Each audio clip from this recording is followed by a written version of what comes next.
Good morning to everybody. My name is Gustav Gropp.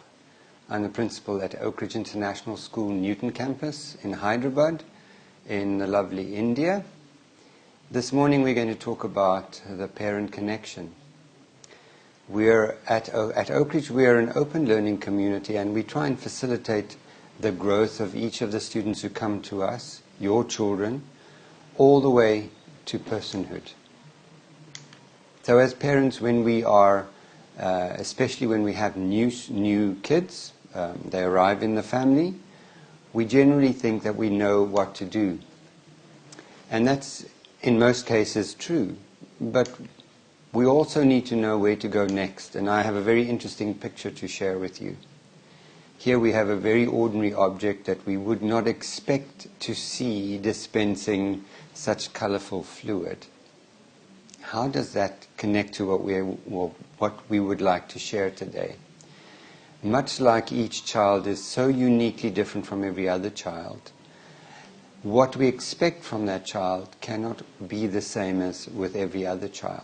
So as parents, I'd like to challenge us to know and to see and to recognize that, much like the picture here shows that what comes out of my tap is different, the color combination is different. When I take that to the next picture, here we have a brain, and much like the picture before shows that each one of us has our own unique talents and giftings to bring to the world and to the community, and especially into our families. Here, I wanted to illustrate how differently each one of our kids eventually are. They grow up with their own perceptions, and as parents, when we ask the question, I know what to do, or make the statement, I know what to do, sometimes we tend not to. But we would like very much to share some information with you that will help you, and as much as it has helped me as a parent to wade through parenting and making good connections with my children. We have the first slide here with the word acceptance. Now, acceptance is a very value-laden word, but it means universally among people the gift of being open to others. Now, as a parent, when I have a child, whether I have 1, 2, 3 or more, I would accept that child when they're born. We're going to talk about consistency. How often do we do that? Do we keep it up? We'll go into a next slide, which is obedience. Obedience sometimes has a negative connotation because we think of the way we grew up. But I'd like to unpack that a little bit later in more detail within the same context of how do we connect with our kids. The next one is training. And training is a vehicle for me. And I'm hoping that as we unpack all of these concepts that will become clearer. Because we don't generally think of ourselves as parents as doing any training. Last one is law to choice. Here it's very important for us to understand that the regulations within a society have an impact on us, within the family even, but we very much like to move from what we have to do to what we choose to do, and we'll unpack that in more detail. First concept, acceptance. Here we have a very apt illustration, accept and reject. How many of us, when we were young and when we were children and young adults, experienced the acceptance of a group or the rejection from a group? Now, how does this play out in a family? There we have that, the next context, unconditional. As a child who's born into a family, or who is adopted into a family, or who is maybe an extended family member living with you, that acceptance needs to be felt from the child to the adults and other siblings, that there is unconditional acceptance. Because that is the beginning of developing values and developing relationships. if you think of yourself, I would probably not visit people that weren't very friendly with me in the beginning, that didn't show unconditional acceptance in the beginning. So the same concept is valued and applicable in the family. Your kid wants to jump out of bed, run to you and hug you because they know you accept them unconditionally. This is a non-negotiable for parents and children to develop good communication and good relationships. This acceptance must be there all the time, 24/7. That concept is often used within the business community, but it's very apt within the context of what we're going to talk about in detail today. Family-based acceptance for a child who is born within a family or grows up within a family is its first encounter with what can possibly become a trait of their personality. The values they add and the values that you add to your relationship with them is within the family. That's their first learning experience. And that is why it's so important that everybody must be on board in the family. Mom, dad, and if there are already other siblings, a new student, or here I go saying student, within the family, it's your child. So it's very important that that is actually happening. I would very much like to remind you that there is a screen on the right, a little box where you can put in questions for the Q&A session. Please do so as soon as you find something that we're talking about that you want to know more about or have more clarity. You're welcome to do that. You're also welcome to email to the email that is on your screen for any other questions. Getting to the next point, here we have borrowed something from the worldwide net to make a point. We've spoken about acceptance, and now we're saying just do it, then do it again. That speaks to me about consistency.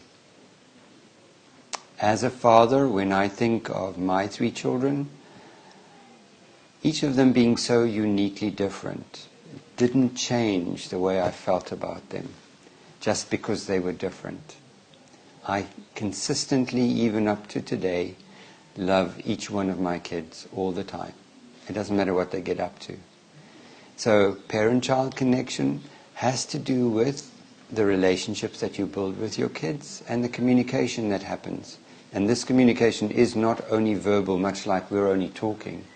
It is very much a relationship, and the closeness that you develop, the interests that you share with your kids. It is important that this consistency is not dependent on your mood.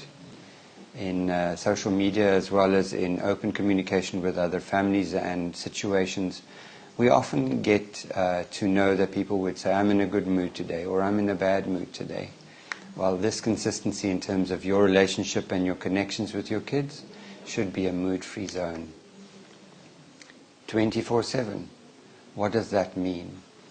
It means that when you are tired, when you've had a long day, when you get home, remember that your kids and your young teenage aged students and kids have been waiting for you to arrive. They eagerly want to see that you still love them and that you still care for them. So this 24/7 concept is still very important, and it remains important throughout. Again here, consistency when it's based in the family and it is very well practiced and exercised by everybody, then the kids understand that you don't only accept them one day and not the next day. You consistently accept them. And you might want to know, why did I put in that last line on the slide saying that it includes grandparents? Now, grandparents are lovely people, and I'm hoping to soon become a grandparent myself. And we tend to spoil kids and sometimes go counter to parents' expectations of their children. So when this consistency is there, when you have set certain expectations from your children, it is important that you share that with grandparents so that they don't do something that you wouldn't do in the family. This is an important picture for me. It might be a little bit abstract, but it's important that we see that in a community we have connections with everybody who's in the community. Within the family, one wonders if there is acceptance, everybody accepts one another unconditionally, all the time, consistently. How does that reflect on our behavior, how we act in the family? And here we have that word obedience that I referred to in the beginning. Obedience, sometimes, because it makes us think of the way we were raised, has a negative connotation. But I want to make it very clear here that it has to do with the perspectives that you develop because of the way you communicate within your family. Listening versus hearing. If I can use an example. When my daughter was about 2 years old, we had made an agreement, and initially she was part of the agreement, that we would split our language learning. Mom would speak only one language and Dad would speak a different language, because we come from a multilingual family. And in the beginning it was very difficult. Obviously in the family we would be listening to one another all the time, but the hearing wasn't all that effective. And at one point my daughter actually would choose not to listen to the one parent because the preference was for the other language at a certain time, and then another time it would switch over to the other language. It is so important that when we listen, that the message that we give to our kids is that we're actually hearing what they're saying. And that when they speak, and we listen, and we illustrate that we hear what they're talking about, that's when they understand that you really accept them all the time, and they have a voice, and thus they will be predisposed to be obedient to your expectations. So here again, it's a non-negotiable. 24/7. When kids wake up and they're not well in the middle of the night, do you ignore them? Do you still accept them? It's a question that we all need to rephrase for ourselves. Now here, at the next point, it is important that we realize that kids at different levels have a different perspective, and that they don't always understand what our expectations are. So setting boundaries within which children can feel that they have enough movement, that they have enough room to exercise their own will and their own expectations. It is so important that we don't interpret children as smaller adults because they have a different way of thinking about the whole process.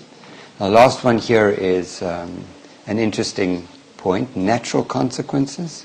When we talk about obedience, normally there are some references to guidelines or rules or regulations.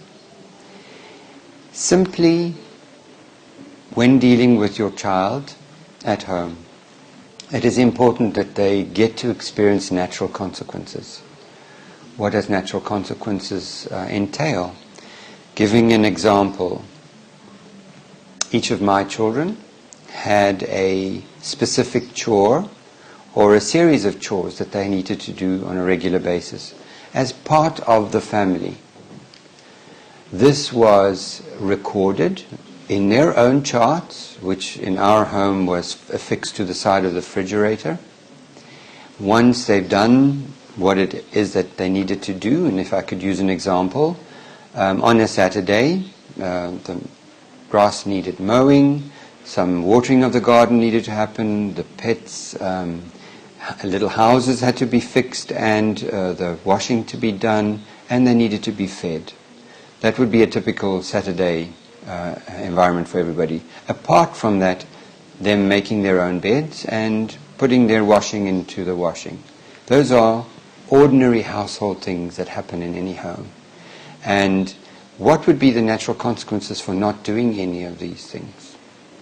We needed to, as parents, stand back, not do things for them, and obviously within the context of the simple task that they were able to do, so that they could see that if I didn't put my clothes in the washing, it doesn't get washed.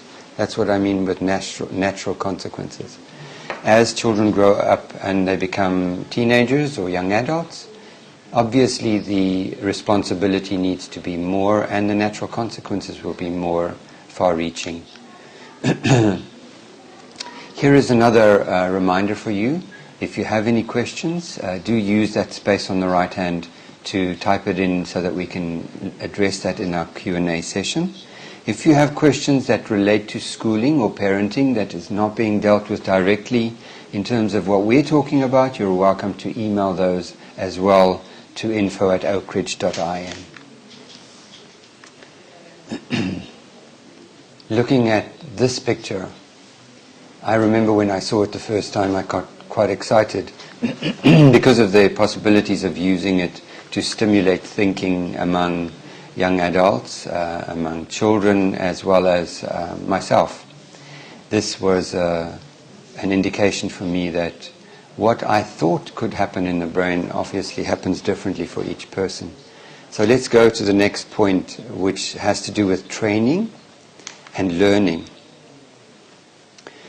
Much like we discussed previously with having acceptance, students or kids in the home feeling that they're accepted all the time, irrespective of their behavior, that you are consistently there for them, and that they will be listening to you because they feel they have a voice.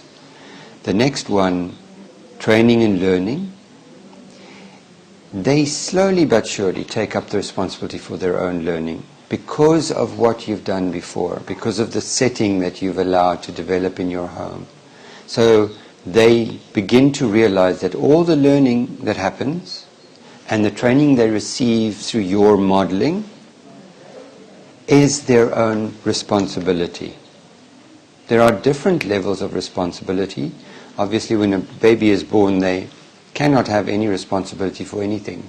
And as a parent, you take full responsibility for the care and the loving care that you shower on your child. When we talk about training and learning, a child maybe who's a one-year-old baby or toddler, they begin to take some responsibility. Very little, but we're hoping that by the time somebody is maybe 18 years old or through college, that they would take 100% responsibility for their learning. Here again, what we model as parents in our home, whether we're on holiday, whether we're shopping together, whether we're visiting family, it is important that we keep in touch with our children 24/7. They must always know that we're acceptable.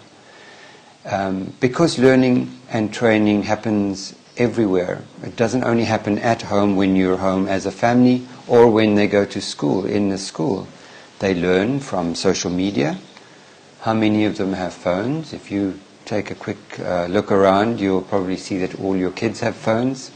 For a very good reason. They use it for more purposes than we as adults normally are aware of. So learning and training is an open environment. They learn when they go to the movies. They learn when they're with friends. They learn as they come on the bus. All of those are very important.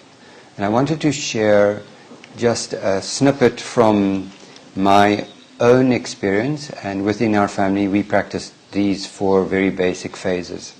When we are teaching, whether it's in school or the home, when we are trying to train our kids, we always model first. We say, look. Then we say, let's do it together, whatever it is. Then we stand back and we say, we will watch while you do it. Again, because you're there, you make sure that they have the confidence to be able to do what you're expecting them to do.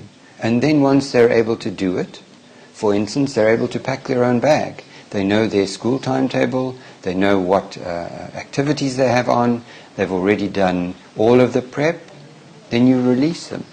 And you say, well done, you are now taking responsibility.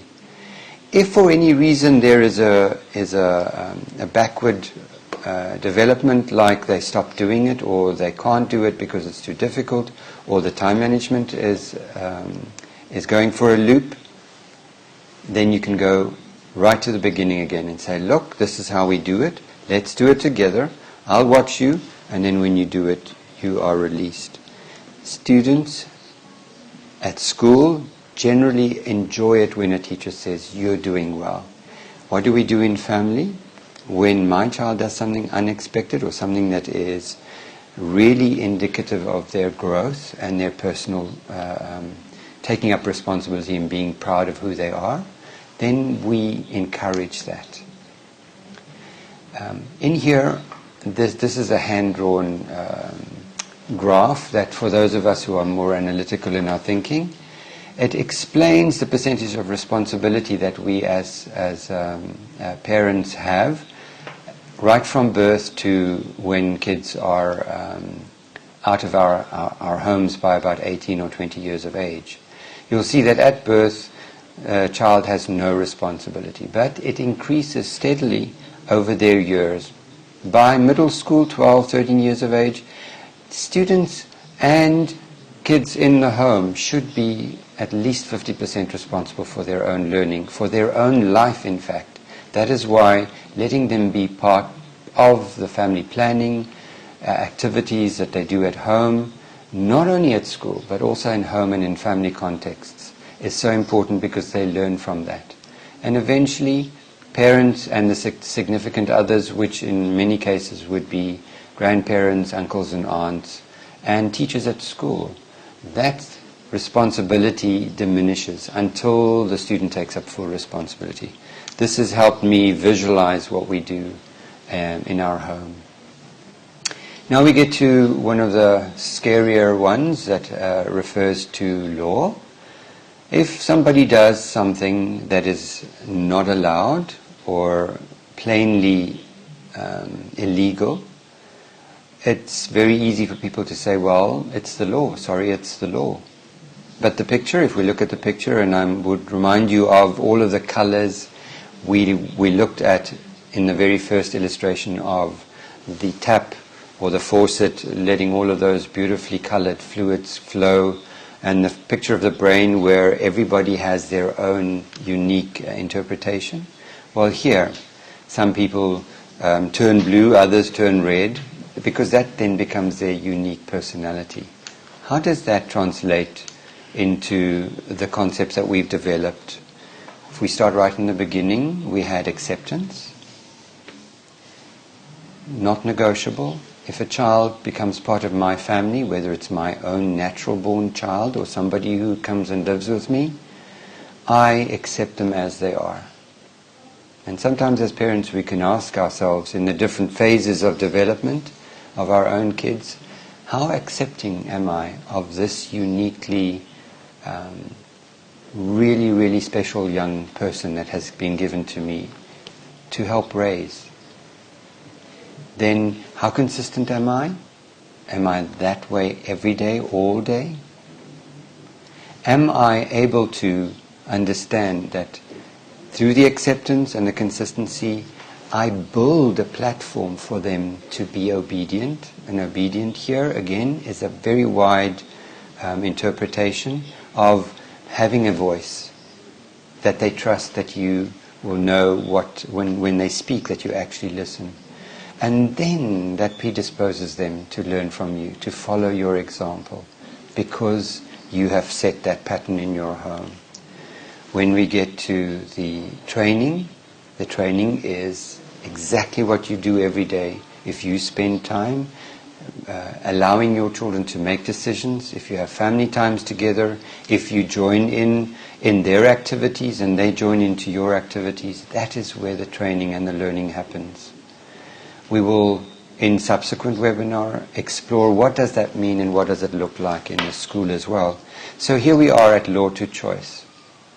We're eager for people to understand, and the people I'm talking to are parents like myself. And I have had the privilege of working with an amazing mentor in my adult life who exposed me to these concepts and others. So rules and external control are generally how we think things work. Rules and external control are necessary when people don't want to do the right thing. So this is where we try and develop from the values that they pick up from you before coming to school, to the relationships that you built with your children, from the relationships, the type of communication that they develop among their siblings, with you, and modeled on how you communicate with the people that are in your lives. The helper in your kitchen, your driver, the shopkeeper, the bus driver, anybody you get to meet, the way you model your communication with them, showing acceptance consistently, that is how your children pick up those values and they begin to understand reality. So understanding will lead them to mastery of their own choices. And this is where we want to go with this. So the character, which develops over time, is one that goes inside. Now, instead of doing it because mom said I have to do it, or because the teacher said I have to do it, or grandfather expects me to do it, I'm starting to do it because it's part of who I am. I make those choices willingly, and I make them openly, and that is part of how I show what am I standing for, what is my voice and what is my contribution to society. Here again, having those boundaries and moving from external methods of control to internal is something that happens all the time. You're becoming your own person. So the children who are in your home slowly but surely become their own person. And the pattern that you set, much like we have shared these points, will help them to keep that open communication with you, so that the relationship that is there will be one that adds to their perspective and their understanding, and ultimately to the mastery of their own life. So we move from freedom and accountability, starting with having no say, no voice, and no input. Hopefully when they reach the time when they are ready to go into college, or to start working, or be part of your business, whichever choice they made in your example, they will be able to pick up that accountability for the freedom that they experience, having moved from law to choice. I'm hoping that you would continue in the chat window to put in your questions, and we would very much like to do the question and answer session pretty soon. Before I do that though, please allow me to share this picture with you. It's a picture that really speaks more than 1,000 words. It says unconditional love. All of these concepts that we've been sharing with you this morning are based in that expression, unconditional love. When somebody accepts you unconditionally, and it's a consistent acceptance, it is so much easier for you to be open to listen and learn from them. That allows you to move away from thinking that you have to do things to doing things because you want to do them. And this predisposes us to doing and making the right choices. At this point, I'd very much like to acknowledge mentors that were very significant to me in my life, much like you would have people that have made significant changes and challenges in your life. I'd like to acknowledge my parents as my first mentors. My very first professional mentor was Dr. Graham Cato, a very, very insightful and compassionate man. And then to my 3 children, who have taught me so much about being a parent that I cannot discount that. I really appreciate them. Just before we go into Q&A time, I want to remind you that there is a follow-up webinar which will happen on the 7th of November. And we look forward to sharing with you on exactly the same pattern that we've done today about how does this unfold in your children when they're becoming young adults at school. So here at Oakridge International School at the Newton campus, we practice these very same principles.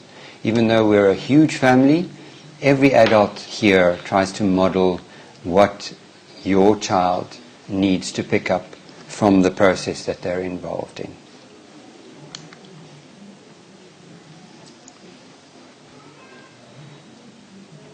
Right. We are going to do some questions now. Thank you for those who have written in. We have one here from Mick. I'm a working parent and a lot of work pressure. I'm not able to pay attention to my child 24/7. Kindly suggest. This is a very apt question to ask, much like I have been a working parent all my life. The idea here is that if you are not able to be with your children 24/7, the time that you are actually with them, that is when you show these principles. When you get home, I know as a working parent, you get home and you are tired. You've had a long time to put in your part in terms of your job or your business, and you want to get home and you want to relax.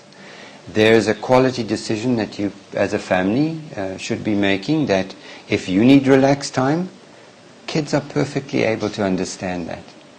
Because if you're open with them and you explain, this is what Dad's been doing, I left at this time, I didn't even see you when you went to school.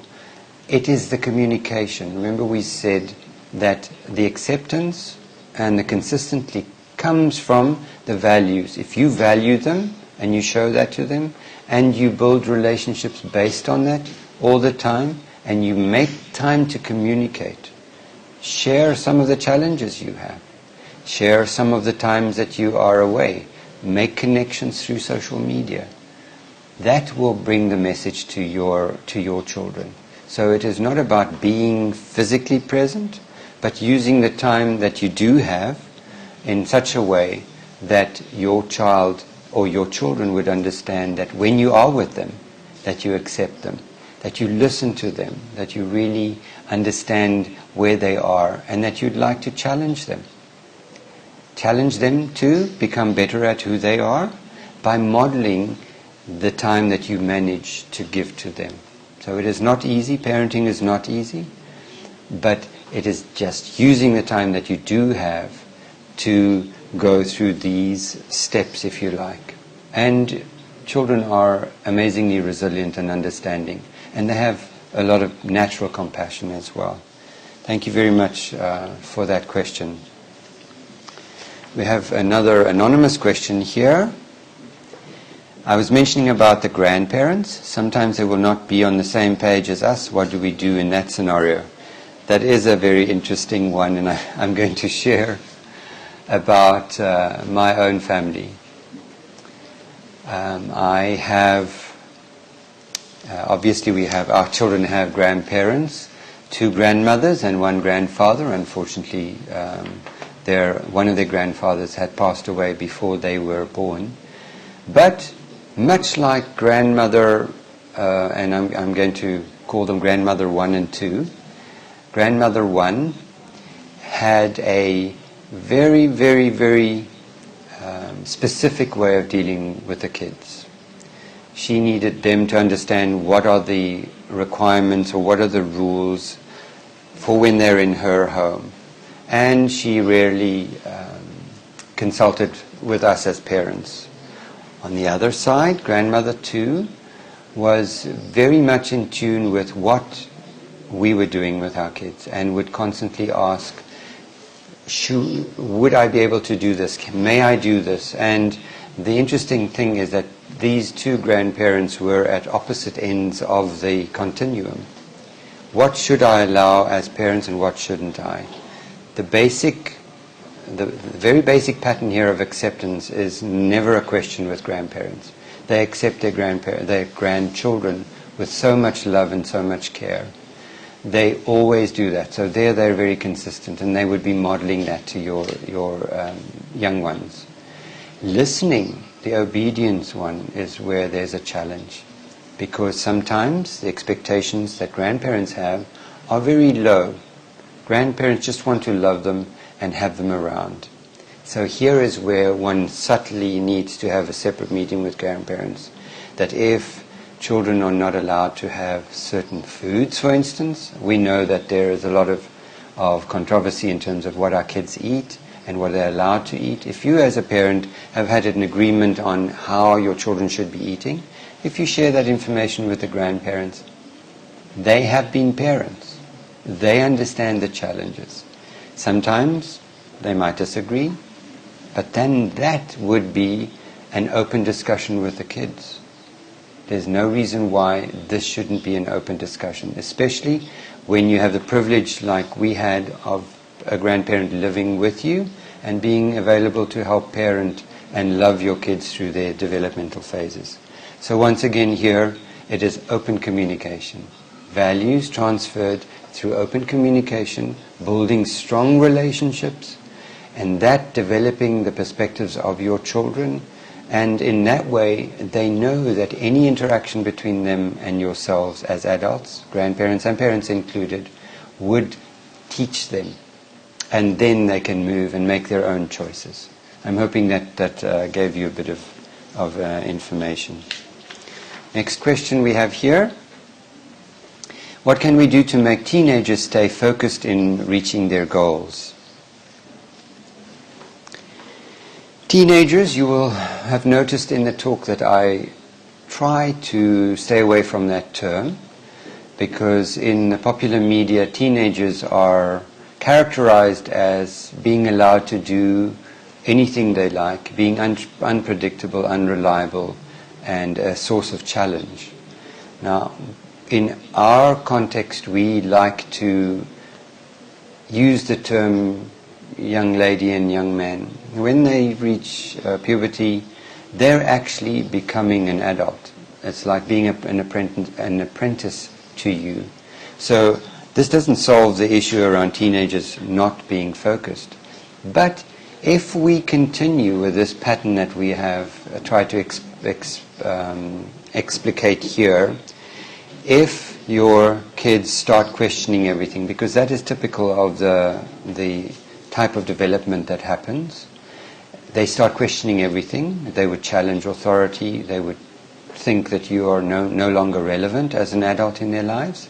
But as long as we keep sending that message of I accept you, sometimes your behavior is out of line, but that's not acceptable. But you are acceptable. As a young lady, as a young man, you are going to become an adult. So I want you to know that I will not get angry. And that's sometimes difficult for parents because their views are so different to ours. But there again, what did we start off with? They pick up values from you. They didn't lose them just because they became at this age became teenagers. They are still there. They're just challenging them because of their developmental stage. You consistently accept them. You consistently listen to them. Make time, if there's no time, for them to speak to you and for you to speak to them. Again, here, it's not something that you can fix overnight. If you have not had a consistent relationship with your child, or they resist that relationship, one needs to go right back to the beginning and say, these are the boundaries within which we want you to be successful. Assure them of that, and then pick up the communication and the re-establishing of relationships from there on. I'm hoping that helps with that specific question. We have one question here from Ramana.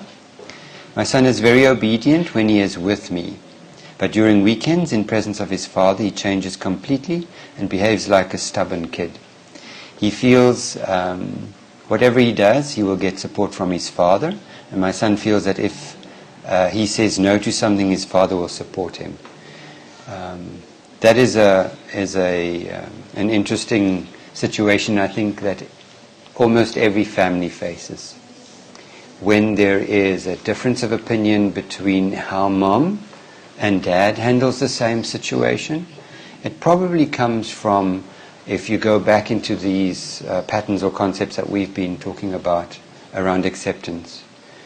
If mom accepts and dad accepts on the same terms, sometimes there is a difference of opinion, and if that is something that doesn't get addressed, in other words, maybe mom and dad disagree about something, but that then means that you've got to go back. Remember those 4 steps we spoke about in terms of training and learning? It is, your children are watching you. Obviously your son has watched your behavior and your responses, as well as his dad's behavior and responses. And he's moved into the differences. He's moved into that space where there is disagreement. So probably as parents, you need to retract and you need to go and say, what is it that we should agree on? Because if there's not one voice, then you create an ideal space for a teenager to move into. And they would happily live there between the spaces that you have created because of disagreement. We generally see this as a pattern as well between home and school, and that is something that we'll explore more in the next webinar. So my advice to you is, there needs to be parental agreement. The adults need to be pulling together in favor of the development of a young one like this. Thank you for that question. Right. Next one. Sometimes we see that friends and others' behavior influences our children's own behavior. It takes several months to correct that behavior, as we can't tell them to behave the way we want them to. We need to observe, explain, and share. It takes several months. Any suggestions? We can't keep them away from the surroundings or relatives or friends. That is very, very true. Again, when we set a pattern at home, and there's a different pattern within the social environment, this is where there is a reliance on the type of communication that you have with your kids. When there is that open flow and there is that consistency in terms of accepting them, they might come and share with you that this is what we're doing as our friends. My best friend thinks this, my best friend's mom says this, my uncle says this, that there are disagreements. If we do not create an environment for them to be able to voice that, and for you to help them contextualize it within your family, then one or two things can happen. The one end of the scale is that maybe the way you think things should be might be a little bit outdated. It might not be in connection with with the way your own children are thinking, and thus as adults you need to step back again and say, right, what am I supposed to see? Who can I find? Can I find somebody who knows better than I do? Can I learn from them? This is where the watching comes in. And then I'm going to ask them, can you help me to do this? Doing it together. So this learning pattern is also there for us as adults. Sometimes you come across things that happen in the lives of your children that you cannot control. But if you bring it within that family pattern of, I'm here, I still love you, I care about you, let's talk about this. And then show that in the listening and hearing exercise that you're actually listening to what they're saying, and that you try and understand a different point of view, instead of saying, this is my house, this is my rule, this is the way we do it. Because then you create a gap again, and you break down that consistency of accepting them and their opinions all the time. Again, it's not easy.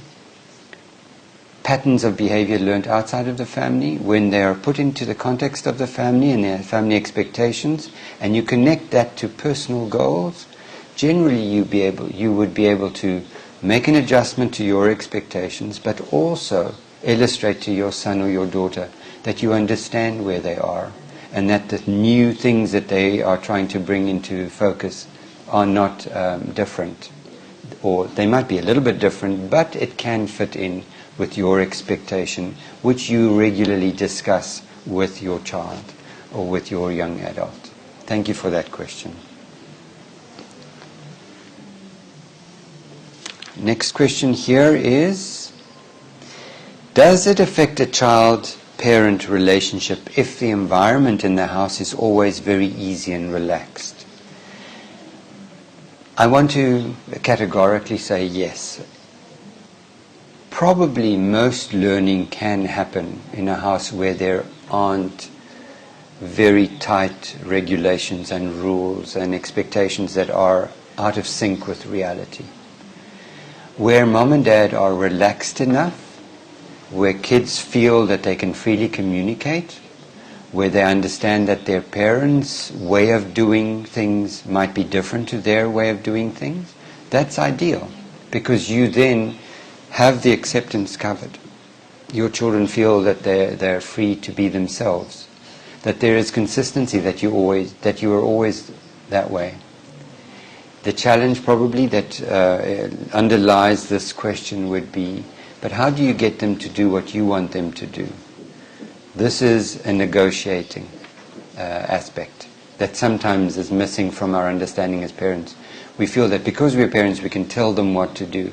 Our challenge is not that. Our challenge is to understand what they're experiencing and how they see your expectations, and how, as a parent, you help them connect that to their own expectations. If that relationship is strong and the communication is freely flowing, which from that question is something that seems to be the way it can happen, or it does happen in your family, then you're already there. They've already learned from you. They've seen that there are communication patterns and that those work for their family. And thus it's not very difficult for them to start making their own choices. And those choices being aligned with your expectation, their expectation, a mix and match, not one or the other. And thus they begin to live to fulfill their own dreams as well. I'm hoping that has helped. Another question. We often find that children stop listening to parents. Parents constantly have to keep repeating themselves, even the most basic instructions. Now, and I can identify with this. In one of the slides, we made mention of the term natural consequences.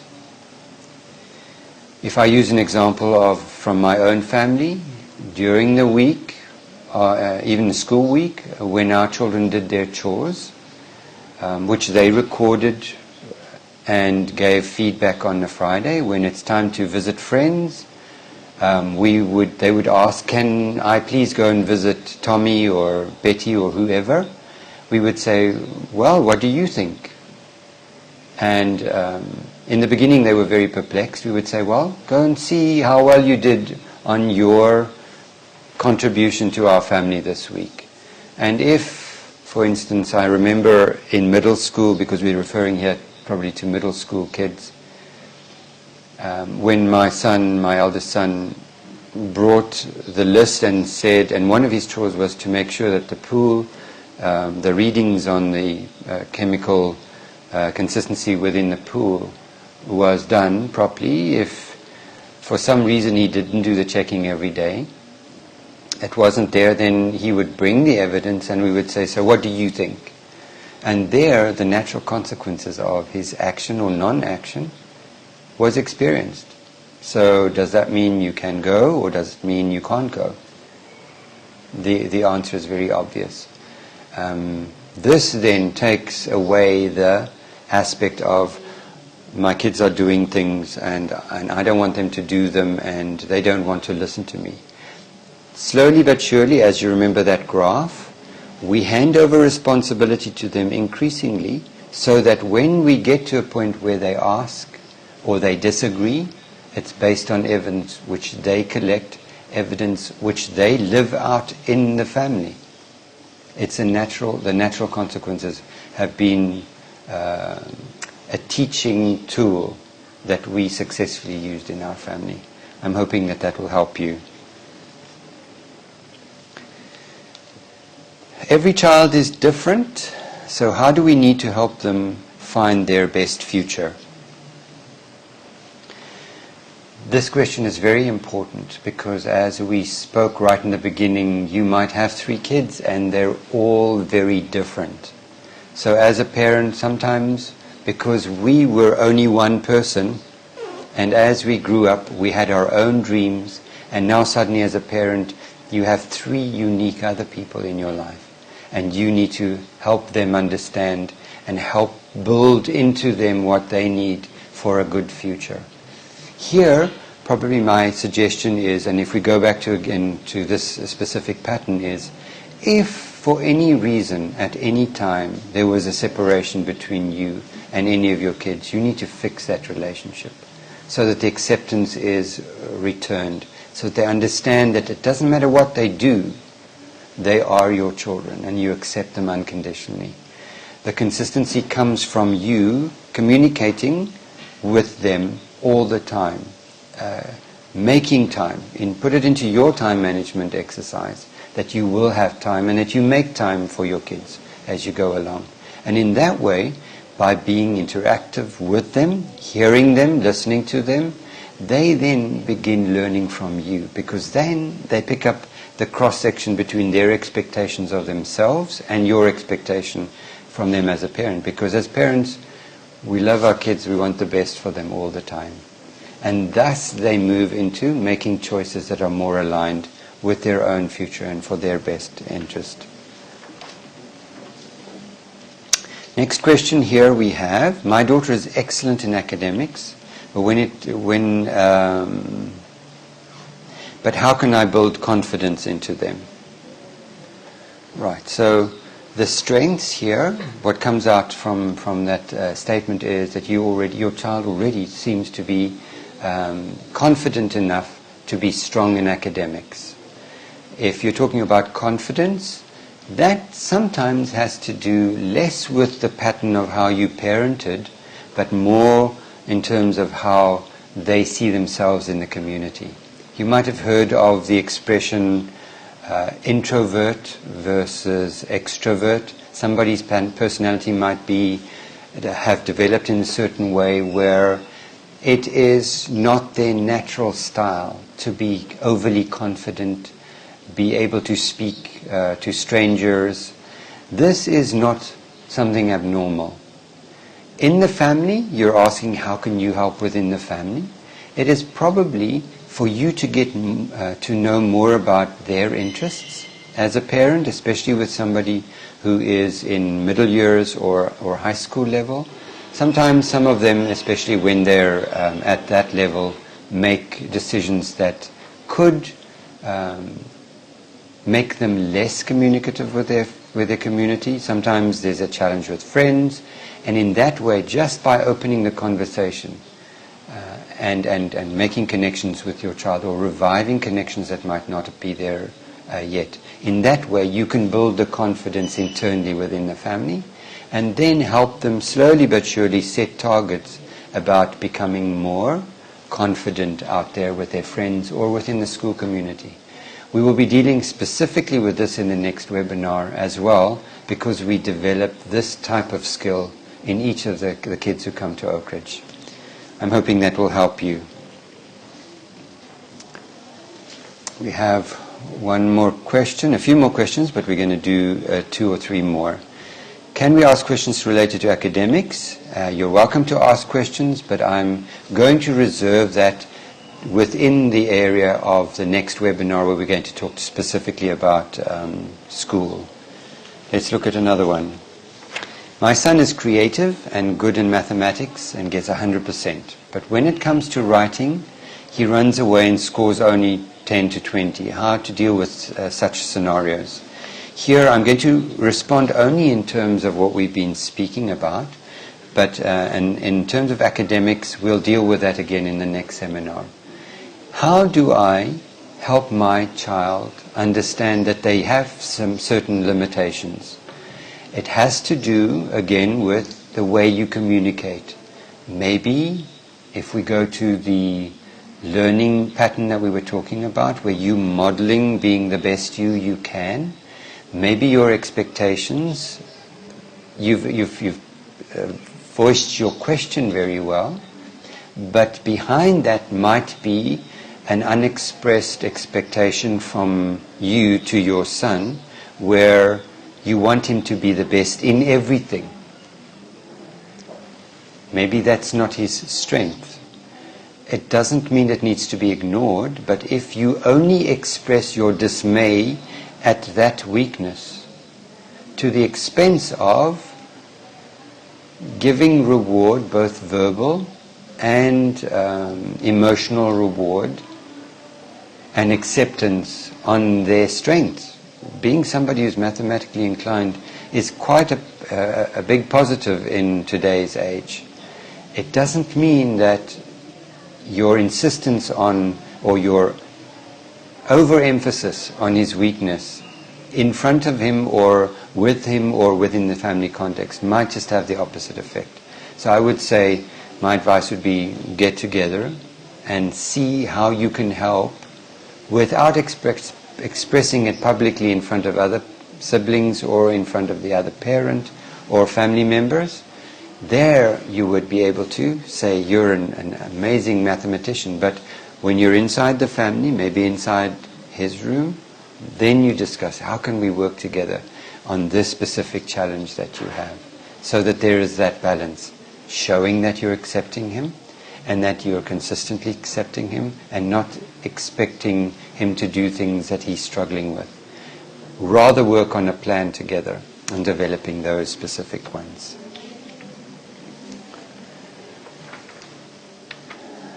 We have a statement here. I always try to accompany my son when he studies. How can I avoid him being distracted?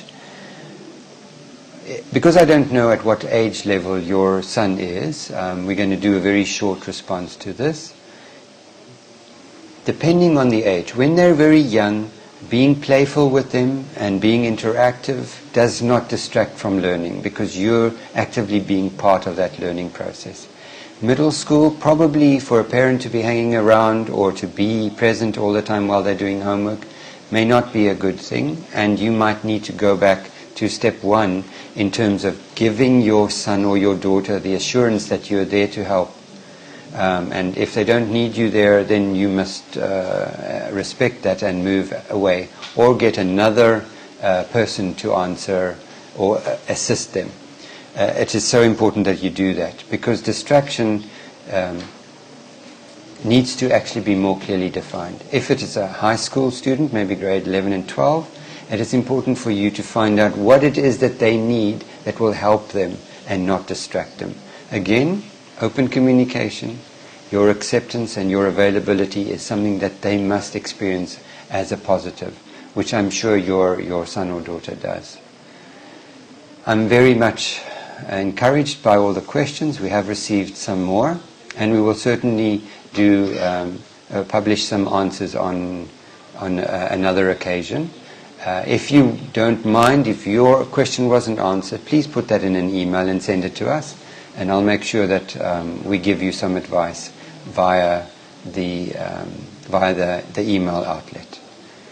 Well, at this point I want to thank you for sharing your time with us. I know it is a Saturday and holiday has started, but I'm sure you can understand that it's so important for us that you know that we value your children like you do as parents. Thank you very much, and keep leading by example.